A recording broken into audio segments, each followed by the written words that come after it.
Ce să zic? Albota, păstrăvăria Albota vine de fetele piscul din partea stângă. Acolo ne uităm la 2000 cel pis, este piscul Albota și aceea este Valea Arcoșelului. Unic pentru noi este această vale, această căldare a Arcoșelului. Nu știu dacă ați văzut meniul, nu arată meniul. După mult timp, unde am zis ce să facem ca logo și ca marketing, că fiu din acel domeniu, am reușit, printr-un coleg de-al meu, mi-a dat o fotografie din 1909. Este o fotografie sepia. Deja de atunci, această căldare, datorită austriecilor, că de fapt aici era granița austro-ungară. Deci granița austro-ungară, în partea de nord, era, hai să zicem, partea de Transilvania, Siebenbürgen, în partea de sus era țara românească. Și austriecii aveau un dar deosebit de cartografiere, de folosirea terenului, de fonduri silvice. Și această zonă era foarte bine cartografiată și bază, de fapt toți Carpați. Și au avut 4 căldări în toți Carpați. Deci de la porțile de fier, până știți, Carpații nu se termină la noi la Dorohoi, ci se termină de fapt după Ucraina până în sudul Poloniei. 4 căldări enumerate. Una din ea este această căldare, poți să dai și niște geste, unde se văd încă în 1909 ghețare. Din acel ghețar a mai rămas unul, partea de sus mai este un ghețar. Dar ce am vrut să zic? Era un fond silvic și era recunoscută ca fondul silvic regal. Deci de la Maria Terezia, aici erau fonduri silvice, un Alexandru Fonoinț în 880 a scris o carte unde era totul cartografiat, în ce sens că scria ce peisaj, deci ce pădure avem, ce pășune alpină, câte exemplare de capre negre, pășunele alpine pe hectare, chiar și iernele grele, ratele de furajere pentru a menține această. Deci ce vreau să vă zic, suntem pe o parte, dacă mergem în partea istorică, foarte cunoscută și luată. Referitor iar la complexul turistic, m-am gândit, deci pe lângă logo-ul acesta, noi, vă uitați, ne uităm la piscurile cele mai înalte a munților Făgăraș. Deci în partea stângă avem Moldovianul, în partea dreapta Negoiul. Deci suntem între Moldovianul și Negoiul. Diferența de nivel, noi suntem la cota 600 până la 2500, vă dați seama, aproape 2000, deci 1900 de metri. Distanța este 1900, poate puțin, sunt 7 km, deci suntem foarte aproape. Este un val, un zid natural, care într-adevăr și climatic ne influențează și dă acest peisaj, că noi ne uităm în zona alpină. La 1700 se termină vegetația, deci nu mai văd copacii și te uiți direct în stâncă, în stâncă. Datorită acestei căldări, vă dați seama, orice precipitație, deci de ninsoare de apă, se regăsește în această vale, deci avem foarte multă apă. Combinatele care chimici înainte, Nitramonea Făgăraș și Viromediul din Victoria, sunt cam pe butuci și asta înseamnă că avem o apă foarte bună, apă curată, deci întregi orice normă de apă potabilă din această zonă. Deci nu mai trebuie să facem. Ca tare ce se poate face aici? Una la mână păstrări. Asta s-a făcut pe vremea comunistă, deci păstrăvăria este făcută în anii 70, de atunci de prim secretar Winter, care a făcut toate aceste păstrăvării după un model austriac. Și când am preluat această păstrăvărie era plin cu răchită, deci era într-o stare deplorată, dar le-am refăcut. Țelul nostru, eu sunt inginer softist de meserie, deci am firmă de soft, Sobisul este Solutions for Business, nu era deloc să facem un complex turistic, s-a născut această idee, această necesitate, deci nu din mare strategie și din mare plană, din necesitatea comercială. Deci în ce sens, dacă eu aș vinde păstrăvul pe care îl vedeți, la ora actuală am preluat păstrăvăria la 10 tone, producție, la ora actuală am ajuns la 35 de tone. Dacă aș trebui să vând acel păstrăv la metro, n-aș putea să-l vinde, pentru că prețul la metro de 12 lei pe care am când îl plasez la metro este prea mic pentru costurile mele de producție. Deci, ceea ce cumpărați dumneavoastră de la metro, în 80% este din producția externă. Le vine din Italia, din Grecia, din Turcia, unde o apă mult mai caldă, cu o creștere mai mare și, într-adevăr, intensivă și mult mai poluată față de noi. Dar, referitor la preț, ei dacă predau păstrăvul la metru, este vorba de 9 lei, eu cu 14 lei n-am șanse, sau aproape n-am șanse. Deci de aceea s-a născut ideea, mai bine îl mănânc. Și ca tare, în 2007 am făcut, în 2005 era acea cabană, că acolo am făcut o gafă mare în sens că dacă vorbim de turism în România, o grilă clară, da?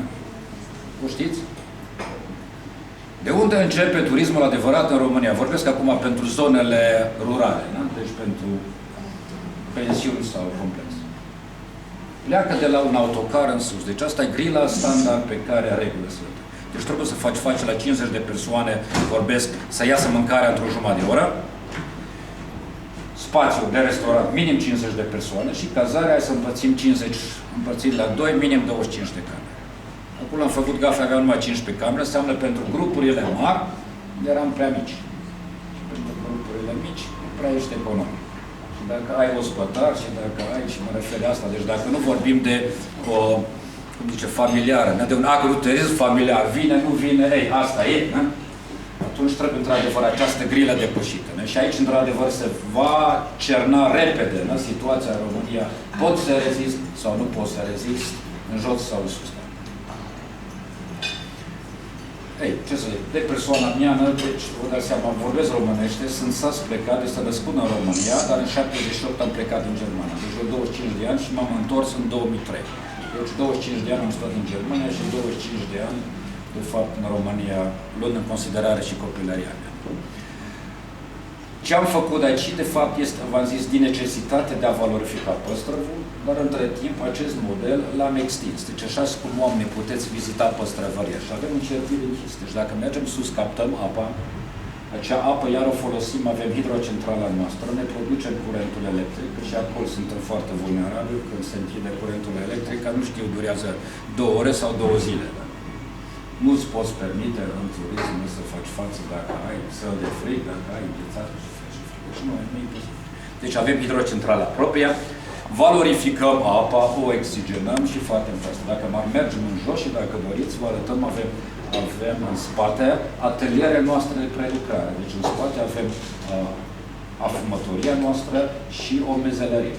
Frumos, manufactură, așa cum se tăia înainte, se taie, se zvântă, tot afară în aerul liber pe care îl avem. L-am pus de aceea pe râu în timpul verii să avem aceeași umiditate și constanță. Deci chiar dacă la București ar fi 35 de grade, la noi avem cam în jur de 20-25 de grade maxim cu un aer zvântător. Avem afumătoarele noastre și produscate. Deci una din produsele, ceea ce mâncați la noi, este de fapt din producția proprie. Și din producția proprie vorbesc nu numai ca până făctură, ci și animalele. Avem peste 1200 de oi, între timp avem 400 de capre, iar vaci, bivol tradițional, vaci, am luat și vaci speciale din străinătate, deci Aberdeen Angus, pentru a avea o carne specială. Și asta încercăm, așa, pas cu oamenii noștri să îmbunătățim această calitate. Nu avem nevoie nici de coloranți și nici de hai să zicem, de adaus în aceasta, ci valorificăm cât posibil natura, pentru că ne mai putem permite acesta. Ne putem permite, dacă avem o clientelă, zic, mai selectă, care ne plătește pentru noi. Dar chiar și în momentul acesta de criză, 2008-2009, păstrăvăria Albot, așa zis, totdeauna am avut creștere. Poate n-am mai avut creșterea de 30%, cum aveam fiecare an, dar o creștere de 10% am avut fiecare an și presupun, dacă tot mai îmbunătățim ceva, deci nu avem voie nici să stăm pe loc, noi o să menținem această creștere. Ceea ce vedeți aici, iar un proiect adițional, eventual, de 3 ani mă lupt, știu, deci tot ce e finanțat este finanțat cu fonduri proprii. N-am reușit niciodată un fond european. Deci 3 ani mă lupt și ce într-adevăr zic că este o luptă să obțin fond european, cu toate că am autorizația de construire. Deci ar mai fi încă o clădire, legat de această clădire, cu de fapt recepția și casa scării. Deci tot complexul este gândit, am văzut 2 clădiri, de aceea este aici liber, 2 clădiri, legat de o scară, de un lift și de recepție la mijloc. Actual asta este puțin cam improvizată, luând în considerare că de fapt este un bar și un mic colț de recepție. Am obținut în sfârșit și din partea aceasta, deci până la anul, mă refer să obținem acel fond, că am făcut contestați, ne-a dat pe dezvoltare rurală, am primit 0. Asta e România. Și iar iau de la capăt și bani, și consultanță, și credibilitate, plecând, atenți încă o dată, de la certificat de autorizația de construcție. Asta înseamnă să ai făcut tot urbanismul, asta înseamnă să ai utilități, să ai firmă care e de minim 3 ani pe piață, să ai profite și toate aceste lucruri. Dacă noi nu le întâmpinăm, că eram unicul proiect din această zonă, deci vorbesc zonă Alba, Sibiu, Brașov, Covasna, și de zonă. Asta e situația turismului românesc. Zero barada, nici măcar unul care ar putea răsuri. Da? Dar nu avem voie să ne plângem, că la câți angajați avem și câte servicii ne uităm. Câți angajați aveți? Aici am 35 de angajați. Deci vorbesc angajați cu cărți de muncă, pe lângă că mai am, hai zicem, o loaner care mă mai ajută la dezvoltare. Deci tot ce vedeți este și în plină dezvoltare, în sens că am avut aici un hectar jumate, avem la ora actuală 3,5 hectare și tot ce vedeți aici împrejmuit este de fapt parcul natural Albo pe care îl dezvolt acum. Mi-am făcut un observator și încerc acum din această zonă părăsită, deci care era privatizată, am cumpărat totul de la oameni, să o dezvolt ca parc natural. Deci ceea ce doamna Udrea zice ca, cum era? Enjoy, nu? Da.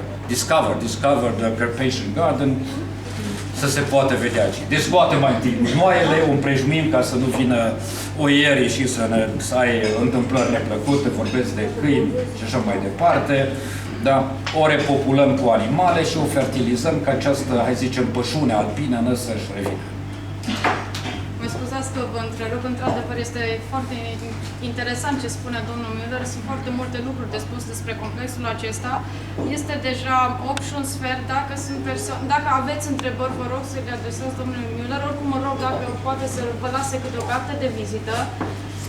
Cei care doresc să facă fotografii, că am înțeles că sunt doritori, mai ales la